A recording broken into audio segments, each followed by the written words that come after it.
குருவின் தேவையை பற்றி. ஹேமபந்த் பாபா இவ்விஷயத்தை பற்றி என்ன சொன்னார் என்று எவ்வித குறிப்பும் விட்டு வைக்கவில்லை. ஆனால் காகா சாஹேப் தீஷித் இவ்விஷயத்தை தனது குறிப்புகளில் பதிப்பித்துள்ளார். ஹேமபந்தின் சாயிபாபா சந்திப்பின் அடுத்த நாளில் பாபாவிடம் காகா சாஹேப் தீஷித் சென்று தன் ஷீரடியை விட்டு போக வேண்டுமா என கேட்டார். பாபா ஆம் என்றார். பிறகு எங்கே போவது என யாரோ கேட்டார். பாபா உயர மேலே என்று கூறினார். அம்மனிதர் வழி எப்படிப்பட்டது என பாபாவிடம் வினாவினார். பாபா கூறினார், அங்கே போவதற்கு பல வழிகள் உள்ளன. இங்கிருந்தும், அதாவது ஷீரடியிலிருந்தும் ஒரு வழி உள்ளது. பாதை கடினமானது. புலிகளும் ஓநாய்களும் வழியிலுள்ள காடுகளில் உள்ளன.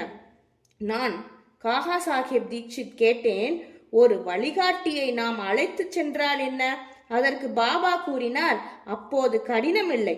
புலி, ஓநாய், படுகுழிகள் முதலியவற்றிலிருந்து உன்னை விலக்கி உன் குறிக்கோளை அடைய நேரடியாக அழைத்து செல்வார்.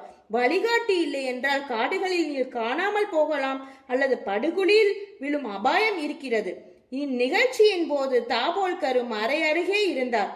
அதுவே குரு அவசியமா என்னும் விவாதத்திற்கு பாபாவின் பதில் என்று எண்ணினார்.